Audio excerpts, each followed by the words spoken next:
इस कार्यक्रम के प्रसारण पुण्यार्जक हैं श्री राजेंद्र प्रसाद जैन, श्रीमती ममता जैन, श्री प्रशांत जैन, श्रीमती दिव्या जैन, पारस जैन, श्री भरत जैन, श्रीमती सौम्या जैन एवं समस्त परिवार मुंबई। आज का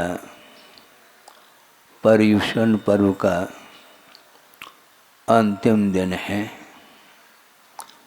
और इस अनंत चौदस के दिन वासुपूजनाथ भगवान को निर्वाण का लाभ हुआ है और आप लोगों ने सब मिलकर के वासुपूजनाथ भगवान की पूजा के साथ निर्वाण लाडू भी चढ़ाया है। और मैं आप लोगों की ओर से प्रभु से प्रार्थना करता हूँ कि भगवान आपने जिस अविनश्वर पद को प्राप्त कर लिया है उस पद को प्राप्त करने के लिए हम सभी लोग प्रभु चरणों में प्रार्थना करते हैं कि हमें भी वह शीघ्रातिशीघ्र अवसर प्राप्त हो, क्योंकि संसार में चाहे वह इंद्र हो, चाहे अहमिंद्र हो, चाहे वह चक्री हो, कोई भी हो, बड़े बड़े पद को प्राप्त किए हैं और उस पद का आनंद लुटाया है, लेकिन वह पद सारे के सारे नश्वर पद है। अविनश्वर पद को प्राप्त करने के लिए हम लोग तत्पर हैं, क्योंकि आप लोग अष्टमंगल द्रव्य के माध्यम से प्रभु की अर्चना करते हैं। उसमें बोलते हैं कि मोक्ष फल प्राप्तये फलम, मोक्ष पद को प्राप्त करने के लिए आप फल चढ़ाते हैं, किंतु वह मोक्ष पद मिलना बहुत कठिन है बंधु।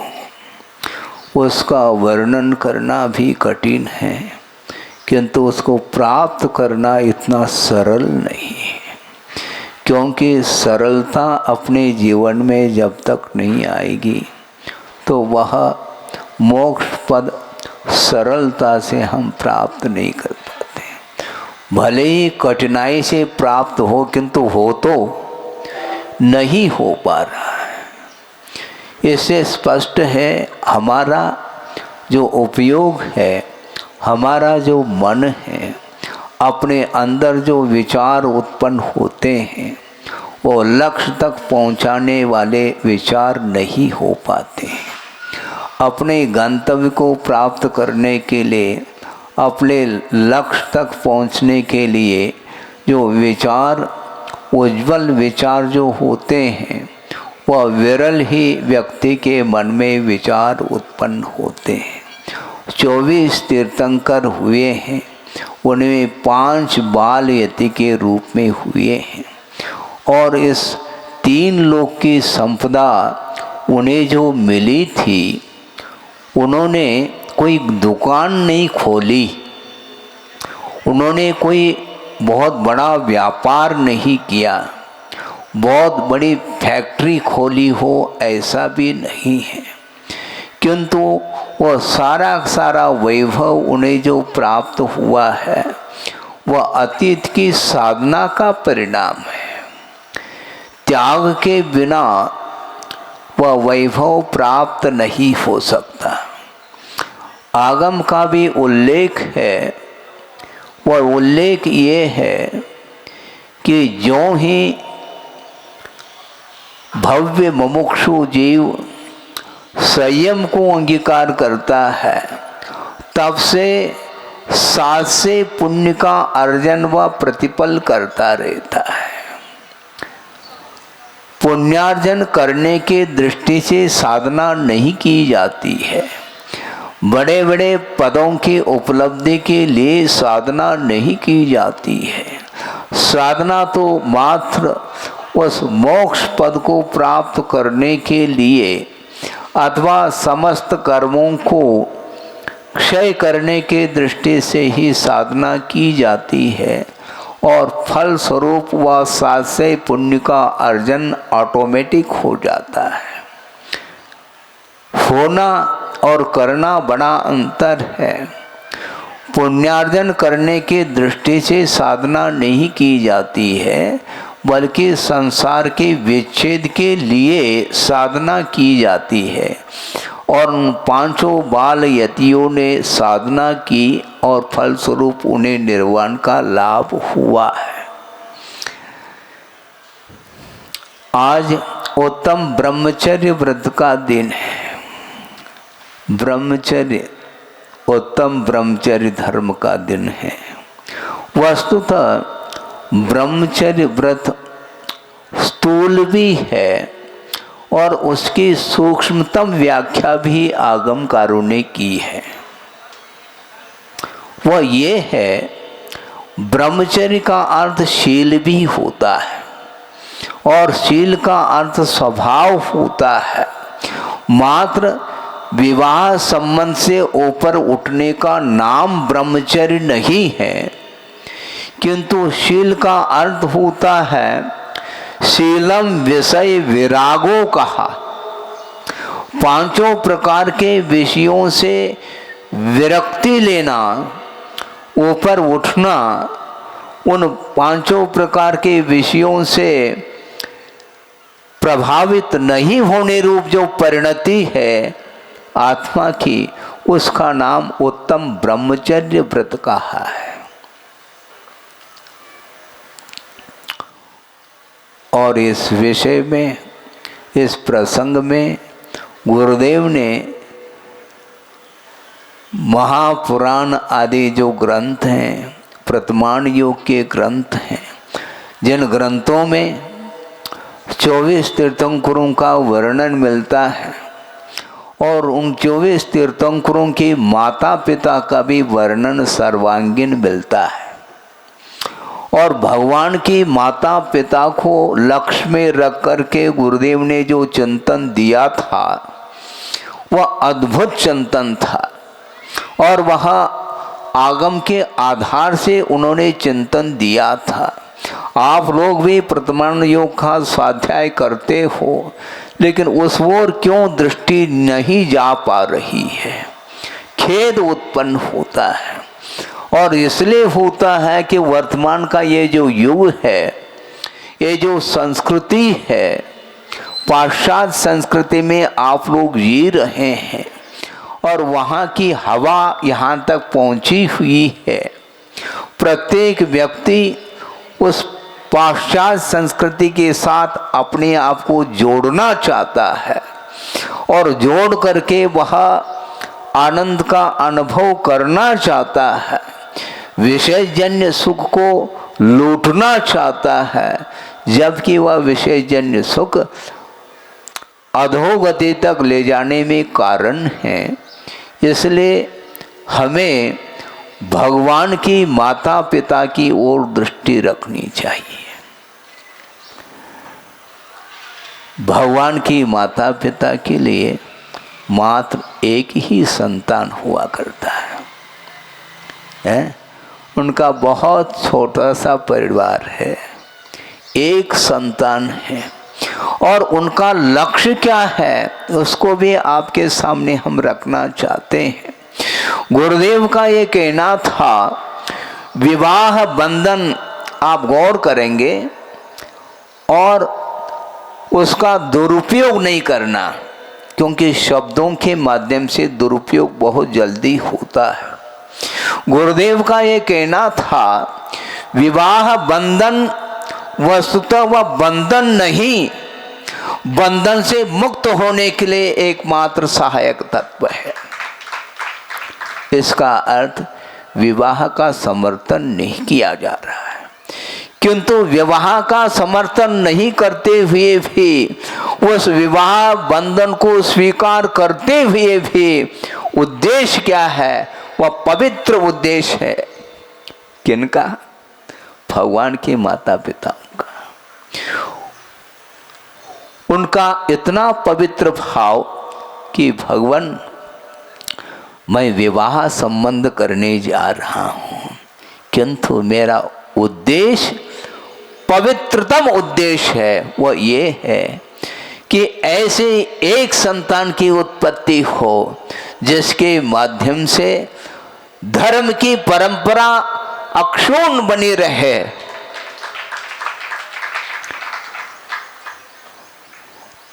और तीर्थ संचालन करने की क्षमता को लेकर के जो संतान उत्पन्न हो जाए तो हम धन्य हो जाएंगे।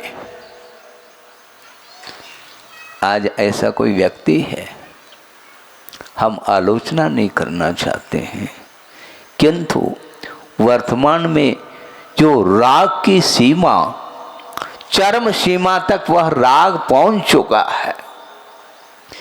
राग की पूर्ति, वासना की पूर्ति के लिए विवाह का बंधन नहीं होता। विवाह का जो संबंध होता है वह परस्पर में वात्सल्य भाव के साथ धर्म की आराधना करने के लिए संबंध किया जाता है। और यह संस्कृति भारतीय संस्कृति है। पाश्चात्य संस्कृति मात्र वासना की पूर्ति के लिए वह संबंध रखता है। और हमने सुना था अपने जीवन काल में कितनी बार विवाह का संबंध हुआ है, आप लोग भी जानते होंगे। 80, 90 साल व्यतीत होने के उपरांत भी शादी की बात करता है कौन? Out of country.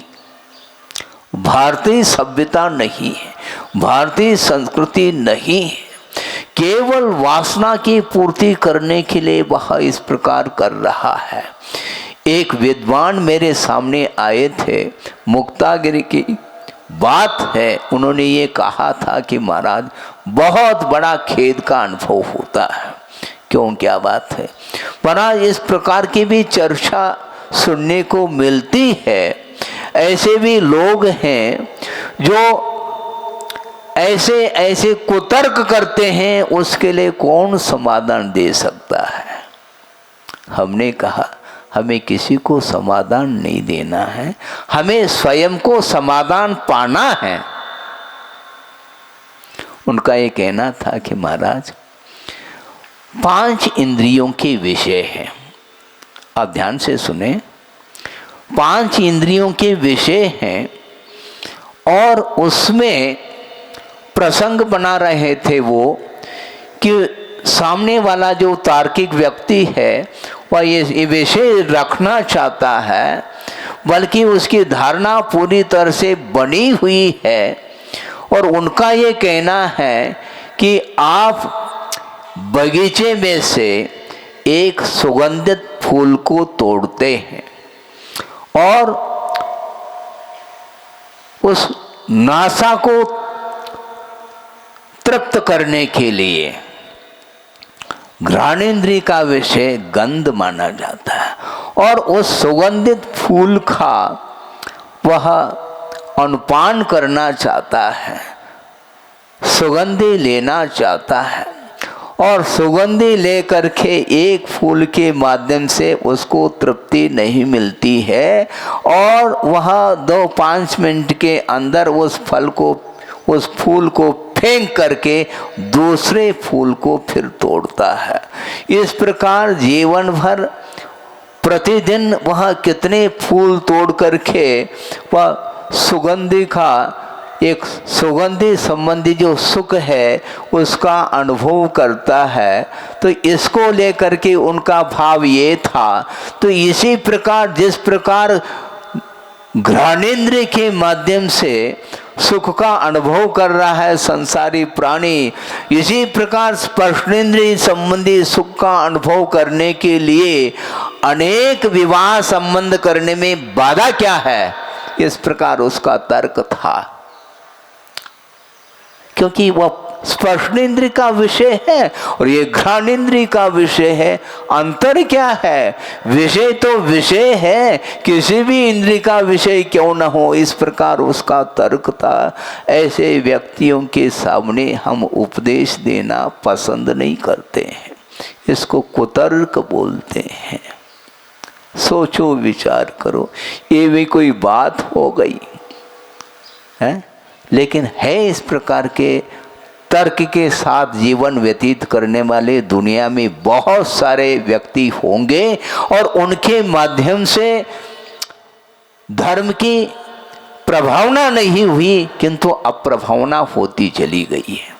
हम नाम लेना नहीं चाहते। उस प्रकार की परंपरा के अनुरूप चलने वाले उनके धर्मानुयागी बहुत सारे भारतवर्ष में मिल सकते हैं। ध्यान केंद्र खोल करके इस प्रकार उन्होंने एक व्यू रचा था और सारे संसारी प्राणी को आकर्षित करने का उन्होंने एक संकल्प लिया था, किंतु संसार राग के माध्यम से संसारी प्राणी को आकर्षित करना यह प्रभावना नहीं। वीत रागता के माध्यम से रागी को आकर्षित कर लो, मैं मान लो कि सही आप ही प्रभावक व्यक्ति हैं।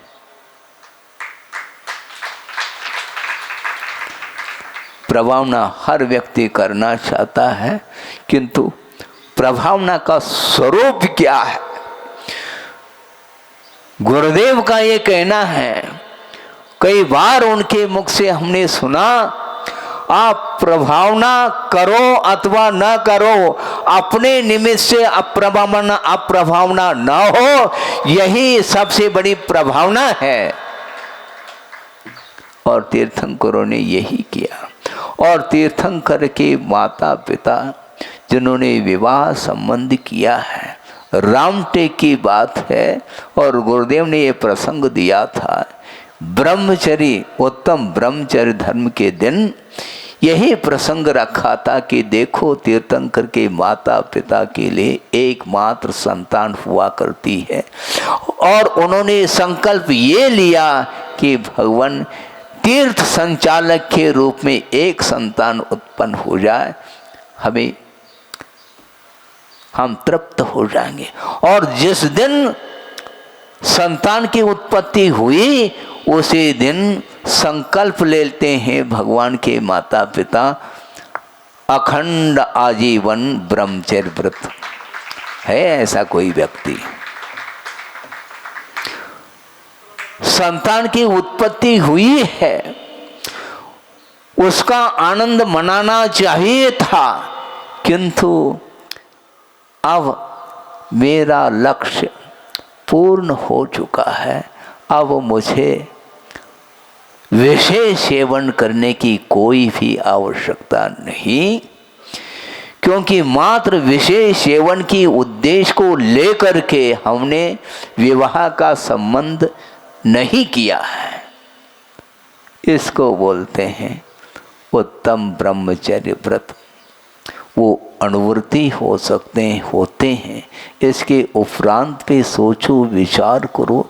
इतना अटूट वैभव मिलने के उपरांत में उसके प्रति उपेक्षा का भाव जागृत होता है, बहुत दुर्लभ चीज है। राग के माध्यम से संसारी प्राणी क्या क्या नहीं कर रहा है, किंतु यह बहुत दुर्लभतम वस्तु है, क्योंकि जितेंद्रिय होना ही ब्रह्मचर्य है, ऐसा कहा है। हाँ, शीलम विषय विरागो कहा, पंचेंद्रिय के विषयों के प्रति जो विरक्ति का भाव है वही वस्तुतः शील है, और शील का अर्थ स्वभाव होता है।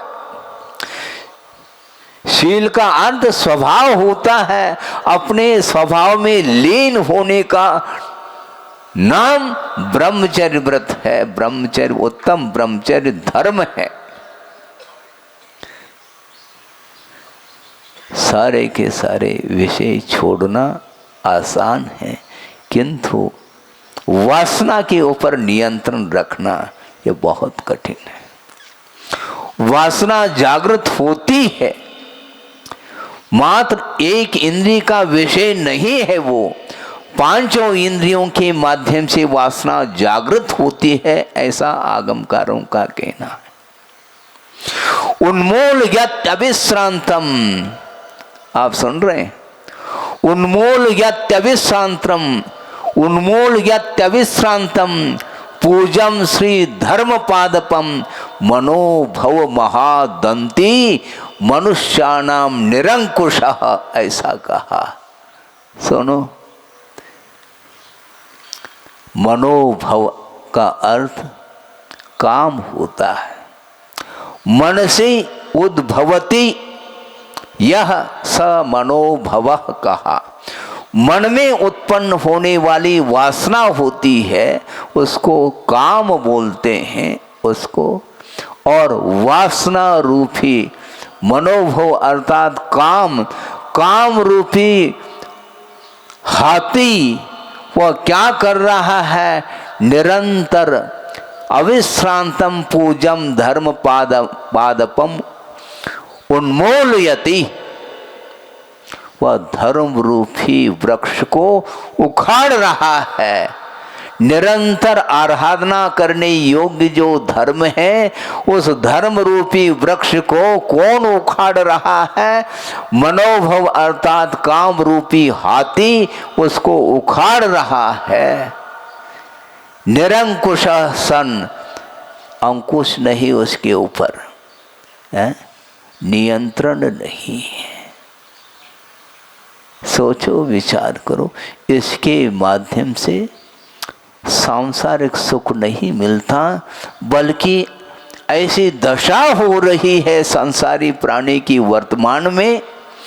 यंग अवस्था में ही उसका शरीर रुग्ण हो रहा है, शरीर क्षीण हो रहा है। यंग अवस्था में भी ऐसा लगता है कि वृद्धा अवस्था को प्राप्त हुआ है। ये किसका परिणाम है? ये अतिरेक राग का परिणाम है। टेलीविजन और मोबाइल के माध्यम से जो अनर्थ घटित हो रहा है, उस अनर्थ से अपने बच्चों को बचाने का पुरुषार्थ करिएगा। माता पिता का यह परम कर्तव्य और दायित्व माना जाता है। छोटे छोटे बालकों के ऊपर धर्म का संस्कार देना चाहिए। धार्मिक संस्कार न दे करके संसारी प्राणी उन छोटे बच्चों के हाथ में वह मोबाइल दे रखा है। सोचो, विचार करो, वह बालक कहाँ पहुँचा है, किस स्थान पर पहुँचा है, किस व्यक्ति के साथ उसका संबंध किस ढंग से हो रहा है, वह आपको कोई ज्ञात है? आपको कोई जानकारी है? आपको कोई समाचार प्राप्त है? कोई खबर है? और अखबार पढ़ते हो और आपको खबर नहीं। सोचो, विचार करो। लेकिन दृष्टि धर्म की ओर नहीं जाती, मात्र भौतिकता के चकाचौंध में वो डूबना चाहता है और अपने संतान को, अपने बालकों को वो पढ़ाने के लिए कहाँ पर भेज रहा है। महानगरी में है तो भी उसका मन उसमें, उस महानगरी में पढ़ाने का नहीं, किंतु आउट ऑफ कंट्री में जाकर के हमारा बालक पढ़ेगा, फेमस होगा डिग्रियों के माध्यम से। ऐसी कौन सी डिग्री मिल रही है तुम्हें?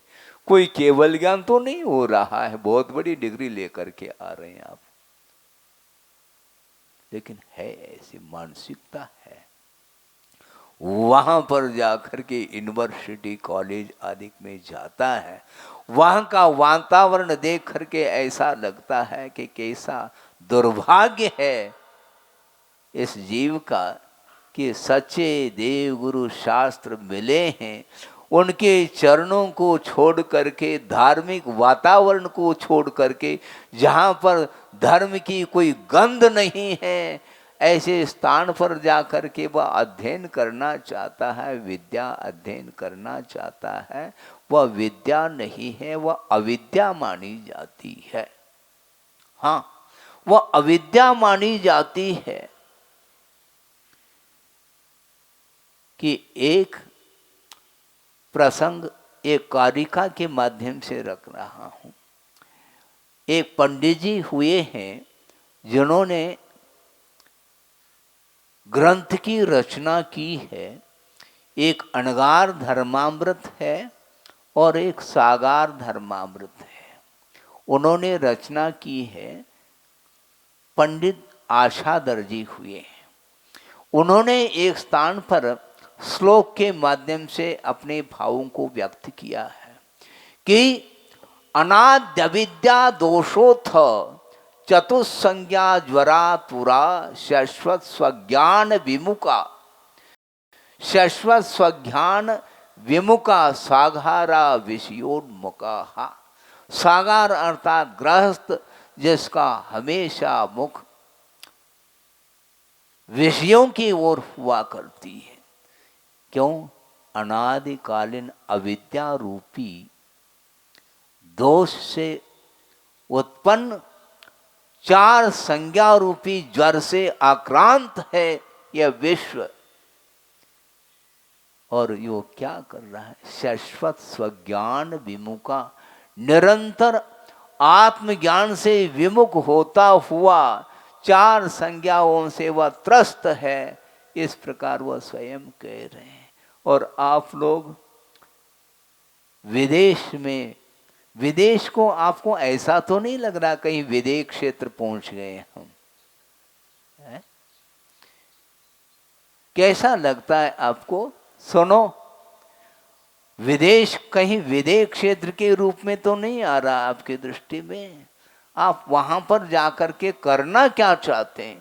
महाराज वहां पर इतना आनंद आता है कि कुछ पूछो नहीं। हम कहाँ पूछना चाहते हैं तुम्हें? तुम कह रहे हैं कुछ पूछो नहीं, हम कहाँ पूछना चाहते हैं? हम ना देखना चाहते हैं ना पूछना चाहते हैं। वहां पर केवल भौतिक सुख ही मिल सकता है।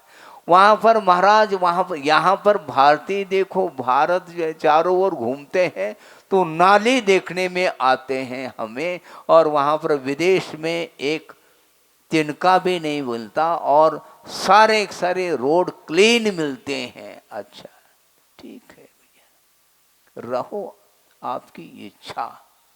किंतु इस मन रूपी नाली में क्या क्या कचरा भरा हुआ है वह किसी को भी ज्ञात नहीं है, ये ध्यान रखो। मन को आचार्य महाराज ने श्वान की उपमा दी है। मन को श्वान की उपमा दी है उन्होंने, क्योंकि मान लो किसी ने श्वान अर्थात कुत्ता जिसने पालन कर रखा है, मान लो पाल रहा है, और वह क्या करता है? उस कुत्ते के लिए मिठाई खिलाता है और गले में पट्टा बांध दिया है। लेकिन जिस समय वह गले का पट्टा निकल जाए तो वह पट्टा वहीं पर जाता है। कहाँ पर? जहाँ पर गंदगी बह रही है, नाली के पास जाकर के वह सूंघता है। क्यों? ये आदत है श्वान अर्थात कुत्ते की। उसी प्रकार इस मन की आदत है। और स्वयं आचार्य महाराज अपनी कृति में लिख रहे हैं। क्या लिख रहे हैं? पढ़ा है आपने? पढ़िए आप। निजानव शतक में वो लिख रहे हैं कि क्या हो गया समझ में मुझको न आता, क्या हो गया समझ में मुझको न आता, क्यों बार बार मन बाहर दौड़ जाता। स्वाध्याय ध्यान करके मन रोध पाता, पे श्वान सा मन सदा मल शोध लाता। सोचो 20-22 साल की उम्र में इस कृति को उन्होंने लिखा है। और हम ज्ञान की बात करते हैं, विज्ञान की बात करते हैं। आचार्य कहते हैं वीतराग विज्ञान की बात करो, बार बार मन बाहर दौड़ जाता है। क्यों? पता नहीं पड़ता क्या हो गया, समझ में नहीं आता। स्वयं आचार्य ये कहना चाह रहे हैं कि बार बार आवश्यकों का पालन हम करते हैं, श्रमण अपने आवश्यकों का पालन करने के लिए रात दिन रत रहता है। इसके उपरांत भी थोड़े क्षण के लिए यदि स्वाध्याय और ध्यान से यदि मान लो हम फ्री हो जाते हैं तो बस मन पुनः वहीं पर चला जाता है जहां पर नहीं जाना चाहिए। महाराज हम क्या करें? जब श्रवण की यह स्थिति दशा हो सकती है तो आम आदमी की क्या दशा होगी, सोचो विचार करो। इसलिए हमें ज्ञान के माध्यम से पंचेंद्र की विषयों का उपभोग नहीं करना है, किंतु ज्ञान के माध्यम से हमें किसका? उत्तम ब्रह्मचर्य व्रत की आराधना करने के लिए अवसर मिला है। 5 इंद्रियों के ऊपर नियंत्रण रखने वाला व्यक्ति ही सही ब्रह्मचर्य का पालन करने वाला होता है। 1 नहीं, 2 नहीं, 3 नहीं, 5 इंद्रियों के माध्यम से विषय ग्रहित हो जाते हैं और उसके माध्यम से ही वह वासना जागृत होती है और निरंकुश सन वह मन रूपी वह काम रूपी हाथी वह किसी के नियंत्रण में नहीं है वो, और वह धर्म रूपी वृक्ष को उखाड़ रहा है। इसके उपरांत भी संसारी प्राणी अपने आप को जागृत नहीं कर पा रहा है। मन किधर जा रहा है? उधर ही जाता जहां नहीं जानना चाहिए। प्रभु के चरणों में जाने के उपरांत जो परिणामों में उज्ज्वलता आती है, जो निर्मलता आती है और आस्था और अटूट जागृत होती है, मैं पूछना चाहता हूं क्या टेलीविजन के सामने ऐसा संभव है? नहीं संभव। और छोटे छोटे बालक भी शिकार हो चुके हैं मोबाइल के। वहां पर उस मोबाइल में अश्लीलता के अलावा कुछ देखने को नहीं मिलता। मैं पुराना जो कल्चर जो माहौल था लगभग 50-55 साल पुराना आपके सामने रखना चाहता हूं कि उस समय भी चित्र देखते थे, पिक्चर थे, किंतु उस समय के जो लोग थे मैं उनको देखता था तो ऐसा लगता तो ये व्रती तो नहीं है। हाँ, ये व्रती तो नहीं है। इतना सात्विक जीवन और उच्च विचार, वो साल भर में बड़े मुश्किल से 1 अथवा 2 पिक्चर देखते थे, और वो भी शिक्षाप्रद यदि हो तो देखेंगे, नहीं तो उसकी भी कोई आवश्यकता नहीं। और कौन सी शिक्षा वर्तमान में मिल रही है? और पिक्चर अब घर घर पिक्चर है, प्रत्येक व्यक्ति की जेब में पिक्चर है। घर तो ठीक है, हाँ 2 जेब है, दोनों जेब में अब नोट दिखाई नहीं देते, मोबाइल ही रखा हुआ मिलता है जेब में। सोचो विचार करो, रात खाते हुए भी मोबाइल बज रहा है, भोजन करने के लिए बैठे हैं और सामने टेलीविजन है। सोचो विचार करो कौन सा काल आ गया। काल कुछ नहीं करता, ये महाकाल है, राग, ये ध्यान रखो। हाँ बिल्कुल बिल्कुल बिल्कुल, पूरा वर्ल्ड है उसमें, पूरा संसार समाहित है। इसलिए वह राग नहीं, वह आग है, ये ध्यान रखो। आग से कम नहीं है वो। आग के द्वारा एक बार शरीर झुलस सकता है, किंतु यह अनंतकालीन जो आग है इसको बुझाना कौन बुझा सकता है? इसको खेल थोड़ा ही है। इसलिए आचार्य कहते हैं ये सब छोड़ो। अनंत काल से वासना संसारी प्राणी से लगी हुई है और उसके चपेट में आकर के अपने जीवन को समाप्त कर दिया है। अभी भी उसको वंस मोर कहता, उसको तृप्ति हो नहीं रही। वह कभी भी अग्नि शांत नहीं हो सकती ईंधन के द्वारा। यदि अग्नि को समाप्त करना चाहो तो आचार्य कहते हैं अत्रने परिपतित वह्नि स्वयमेव विलीयते।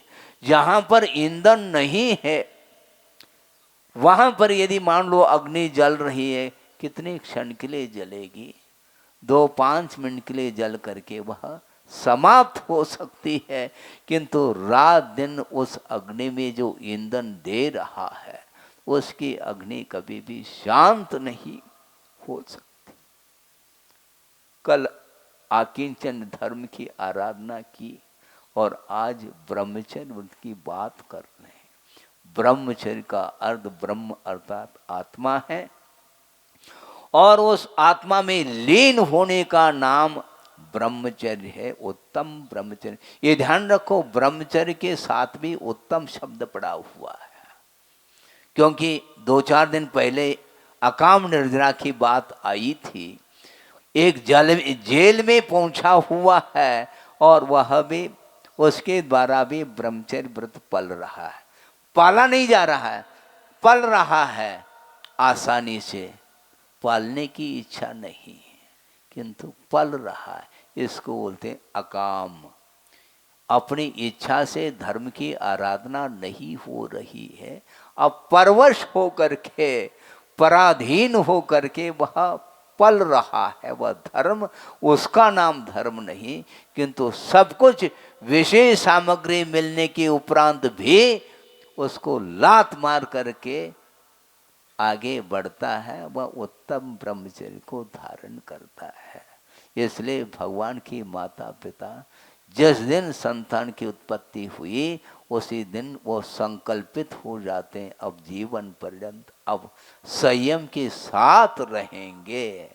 संयम के प्रति कितना अनुराग होगा उनका। और वर्तमान में देखो, संतान की उत्पत्ति नहीं चाहता, फल नहीं चाहता, किंतु वासना की पूर्ति करने में लगा हुआ है। आज वर्तमान में अनेक प्रकार के साधन मिल गए और उसके माध्यम से वह संतान को भी नहीं चाहता। एक आध संतान हो जाए तो ठीक है, और उसमें भी लड़का हो तो ठीक है, नहीं है तो ओम शांति। इस कार्यक्रम के प्रसारण पुण्यार्चक थे श्री राजेंद्र प्रसाद जैन, श्रीमती ममता जैन, श्री प्रशांत जैन, श्रीमती दिव्या जैन, पारस जैन, श्री भरत जैन, श्रीमती सौम्या जैन एवं समस्त परिवार, मुंबई।